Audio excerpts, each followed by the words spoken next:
काला जादू। अपने बेटे रिशु के माथे से टपकते हुए पसीने को देखकर सविता की हालत खराब हो गई। ऐसा आज पहली बार नहीं हुआ जब रिशु नींद से घबरा कर जागा है। हाय मेरा बच्चा, न जाने किसकी नजर लग गई है तुझे। जब से मेरे बच्चे ने 10वीं के एग्जाम में स्कूल टॉप किया है तब से रोज बुरे बुरे सपने आने लगे हैं।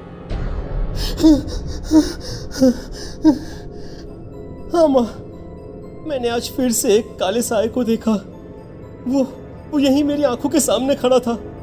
माँ मुझे बचा लो माँ। वो मुझसे कह रहा था कि मुझसे बदला लेगा। माँ कहीं ये प्रशांत। चुप कर, कैसी बात कर रहा है? दोबारा उसका नाम मत लेना। तुझे पता है ना, उस प्रशांत ने आत्महत्या कर ली। तो बार बार उसका नाम मत लिया कर। मम्मी, क्या सच में प्रशांत ने आत्महत्या की थी? चुप कर, बहुत सवाल पूछता है आजकल। और फिर रात के वक्त सविता के पूरे घर में एक अजीब सा काला धुआं छाने लगा। गहरी नींद में सोई सविता की जैसे ही आंख खुली उसका दम घुटने लगा। वो दौड़कर रिशु के रूम की तरफ गई जहां उसके दरवाजे पर घूमती एक काली परछाई देख वो बुरी तरह से घबरा गई। कौन है वहाँ? कौन है? सामने आओ। ये मैं हूँ, तुम्हारी काली करतूत।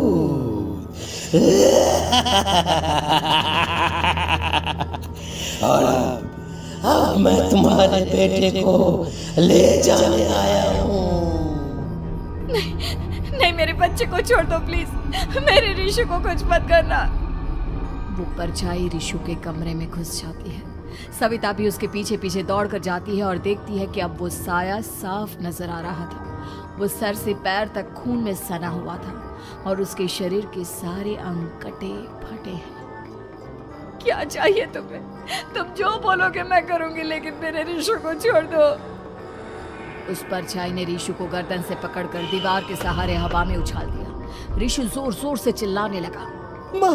माँ बचाओ मुझे, बचा लो माँ। ये मुझे मार डालेगा। माँ मुझे बचा लो माँ। नहीं ऐसा मत करो। मुझे मार दो लेकिन मेरे बच्चे को छोड़ दो। मैं तुम्हारे आगे हाथ जोड़ती हूँ। वो परछाई रिशु को जमीन पर गिरा देती है और अचानक वहां से गायब हो जाती है। रिशु, मेरा बच्चा, तू ठीक तो है ना? कुछ बोल बेटा, क्या हुआ है तुझे? मैं ठीक हूँ माँ। क्या हुआ था यहाँ पर? कुछ नहीं बेटा, कुछ नहीं। तू परेशान मत हो। हम कल ही गांव के बाहर जो तांत्रिक महाराज रहते हैं उनके पास चलेंगे। ठीक है माँ, हम जल्द ही उनके पास चलेंगे। मुझे बहुत डर लग रहा है माँ। ये बार बार मुझे डरावने सपने आना, ये सब हमारे साथ क्यों हो रहा है माँ? अगले दिन सविता अपने बेटे रिशु को लेकर गांव के बाहर तांत्रिक के पास जाती है। जिस जगह पर तांत्रिक रहा करता था वो जगह बहुत डरावनी थी। चारों तरफ कंकाल और भूतियां नजर आ रही थी। गांव से दूर वीराने में उस जगह पर जोर से आंधी चल रही थी। रिशु ने डर कर अपनी माँ का हाथ पकड़ लिया। माँ मुझे बहुत डर लग रहा है। ये कैसी जगह है? देख बेटा, हमारे साथ जो कुछ भी हो रहा है उसका इलाज सिर्फ और सिर्फ ये तांत्रिक महाराज ही बता सकते हैं। अब यही है जो हमें प्रॉब्लम से बाहर निकाल सकते हैं। जैसे ही सविता और रिशु तांत्रिक की झोपड़ी के अंदर पहुंचे, वहां का नजारा देखकर उनकी आंखें फटी की फटी रह गई। तांत्रिक की झोपड़ी के अंदर कई सारे लोग अपनी गर्दन घुमा घुमा कर जोर जोर से चीख रहे थे। कौन हो तुम और यहाँ क्यों आई हो? महाराज, मेरे बेटे को कुछ दिनों से एक डरावनी काली परछाई नजर आती है और कल रात उसने मेरे बेटे पर हमला भी कर दिया।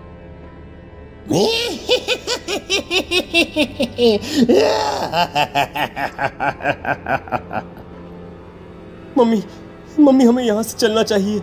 ये जगह मुझे ठीक नहीं लगती। नहीं बेटा, ऐसा नहीं कहते। रुक जाओ, 2 मिनट के लिए रुक जाओ। क्या कहा? काली परछाई? तुम्हारे बेटे पर किसी काली परछाई ने हमला किया? हाँ महाराज, वो कह रही थी कि वो मेरे बेटे को कुछ कर देगी। कोई उपाय बताइए महाराज, मेरे बेटे के साथ कुछ गलत नहीं होना चाहिए। तुमने किसी दूसरे के साथ गलत किया है। तो तुम्हारे साथ भी गलत होकर ही रहेगा। तुमने किसी की जान ली है, किसी को मार डाला है तुमने। नहीं महाराज, मैंने ऐसा कुछ नहीं किया। मैंने किसी की जान नहीं ली। मुझे कोई उपाय बताइए। लगता है तुम इतनी आसानी से नहीं मानोगी। मैं तुम्हें अभी उस काली परछाई से मिलवा देता हूँ और वही सारा सच तुम्हारे सामने लेकर आएगा। सविता और ऋषु ने डर के मारे अपनी आंखें बंद कर ली। तभी अचानक तांत्रिक की झोपड़ी में अजीबोगरीब आवाजें गूंजने लगी। सविता और ऋषु बुरी तरह से कांप रहे थे। आंखें खोलो और अपने सामने देखो। क्या यही है वो जिससे तुम कल रात को मिली थी? बताओ मुझे। हाँ, इसने कल रात मेरे बेटे के ऊपर हमला किया था। ये उसी लड़के की भटकती हुई आत्मा है जिसे कुछ दिन पहले तुमने मार डाला था। मम्मी ये महाराज क्या कह रहे हैं? क्या सच में आपने किसी की जान ली है, किसी को मार डाला है? अगर हाँ तो बताइए ना मम्मी, किसको मारा है आपने? किसको? तुम्हारी माँ इतनी आसानी से सच नहीं बताएगी बेटा। इसने एक बच्चे की जान ली है। कहीं उसका नाम प्रशांत तो नहीं महाराज? वो मेरा दोस्त है, मेरा पड़ोसी है। सही पहचाना। देखा सविता, तुम्हारा खुद का बेटा भी जानता है कि तुमने किसी के प्राणों की बलि चढ़ा दी और इसीलिए अब उसकी बुरी आत्मा तुम्हारे घर में भटकती है। मुझे माफ कर दीजिए महाराज, मुझसे बहुत बड़ी गलती हो गई। प्रशांत हमारे पड़ोसी का बेटा था। हर बार उसके नंबर मेरे बेटे से ज्यादा आते थे और इसलिए मैंने उसके कमरे के बाहर काला जादू किया था, पर मुझे नहीं पता था कि वो मर जाएगा।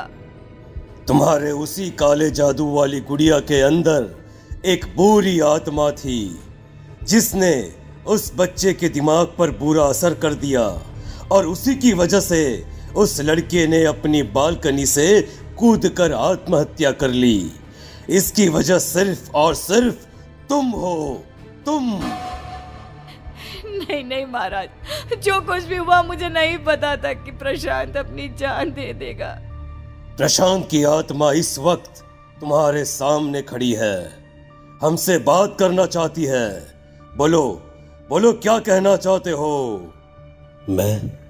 मैं जीना चाहता था, बड़ा होकर कुछ बनना चाहता था। आपके बेटे से मुझे कोई परेशानी नहीं थी। अरे वो तो मेरा अच्छा दोस्त था। मुझे माफ कर दो बेटा, मुझसे बहुत बड़ी गलती हो गई, मुझे माफ कर दो। माफ करने से मुझे वापस जिंदगी नहीं मिल जाएगी। मेरे माँ बाप आज भी मेरे लिए रोते हैं। आपने मेरे साथ बहुत गलत किया है, बहुत गलत। और तभी अचानक प्रशांत की आत्मा वहां से गायब हो जाती है। सविता जोर जोर से रोने लगती है। सुन लिया तुमने? ये तुम्हारे अपने ही किए हुए पाप हैं जो इस तरह से तुम्हारे सामने आ रहे हैं। माँ, ये आपने अच्छा नहीं किया। सिर्फ 10th बोर्ड के एग्जाम में मैं टॉप कर पाऊँ इसलिए आपने मेरे दोस्त के ऊपर काला जादू कर दिया। नहीं मम्मी नहीं, अब हम कभी खुश नहीं रह पाएंगे, कभी नहीं। मेरे दोस्त की आत्मा को कभी शांति नहीं मिलेगी मम्मी, कभी नहीं। लेकिन मैंने जो कुछ भी किया सिर्फ तुम्हारे लिए किया। वो लड़का हमेशा फर्स्ट पोजीशन पर आ जाता था और इस वजह से हमेशा तुम्हारे मार्क्स कम पड़ते थे। मैंने तो सिर्फ उस पर एक छोटा सा काला जादू किया था बेटा। मुझे क्या पता था कि उसका ये नतीजा निकलेगा। जिस गुड़िया को तुमने उस लड़के के कमरे के दरवाजे पर लगाया था, दरअसल उसके अंदर एक बुरी आत्मा का प्रवेश हो गया था, जैसा कि अक्सर काला जादू करते समय हो जाता है। मुझे अपनी गलती का एहसास हो गया है। मैं प्रायश्चित करना चाहती हूँ। आप बताइए मैं क्या करूँ? प्रशांत के घर जाकर उस काली गुड़िया को वहां से निकालकर यहाँ लेकर आओ। मैं उसे आग में जलाकर राख कर दूंगा और उसके बाद प्रशांत की आत्मा को हमेशा के लिए मुक्ति मिल जाएगी। अगली रात सविता चुपचाप अपने पड़ोसी प्रशांत के घर जाती है। प्रशांत के माँ बाप प्रशांत की मौत के बाद उस घर को छोड़कर हमेशा के लिए वहां से चले गए थे। जैसे ही सविता उस घर के अंदर कदम रखती है, उसका सामना अजीबोगरीब हैवानियत से भरी आवाज़ों से होने लगता है। ऐसा लग रहा था जैसे कोई बुरी तरह से चीख रहा हो। सविता जैसे ही प्रशांत के कमरे के बाहर पहुंचती है, वहां पर लटकी हुई गुड़िया के शरीर से खून टपकने लगता है। ये क्या हो रहा है? इस गुड़िया के शरीर से खून क्यों टपक रहा है? सविता हिम्मत करते हुए उस गुड़िया को वहां से उतारने की कोशिश करती है, लेकिन तभी अचानक से बहुत भयानक दिखने वाली औरत उसकी आंखों के सामने आकर खड़ी हो जाती है। मैं यहाँ से कहीं नहीं जाऊंगी, और अगर तूने मुझे यहाँ से हटाने की कोशिश की तो मार डालूंगी मैं तुझे। नहीं नहीं, मुझे तुम्हें यहाँ से ले जाना ही होगा, नहीं तो मेरा बेटा, उसकी जान को खतरा है। मैं तुम्हें नहीं छोड़ सकती। अगर तुम्हारे अंदर हिम्मत है तो मुझे इस घर से बाहर ले जाकर दिखाओ। और ऐसा कहकर वो औरत सविता के ऊपर हमला कर देती है और उसे हवा में उछाल उछाल कर जमीन पर पटकती है।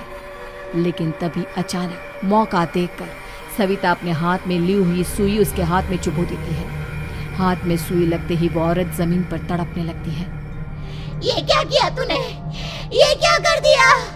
तुझे ऐसा नहीं करना चाहिए था। तांत्रिक ने मुझे कहा था कि तुझसे जीतने का सिर्फ यही एक तरीका है जिससे मैं अपने पापों का प्रायश्चित कर सकती हूँ और अपने बेटे की जान बचा सकती हूँ। और उसके बाद वो डरावनी दिखने वाली औरत एक छोटी सी जादुई गुड़िया में तब्दील हो गई और सविता ने उसे ले जाकर तांत्रिक को दे दिया। तांत्रिक ने जादुई गुड़िया को आग के हवाले कर दिया।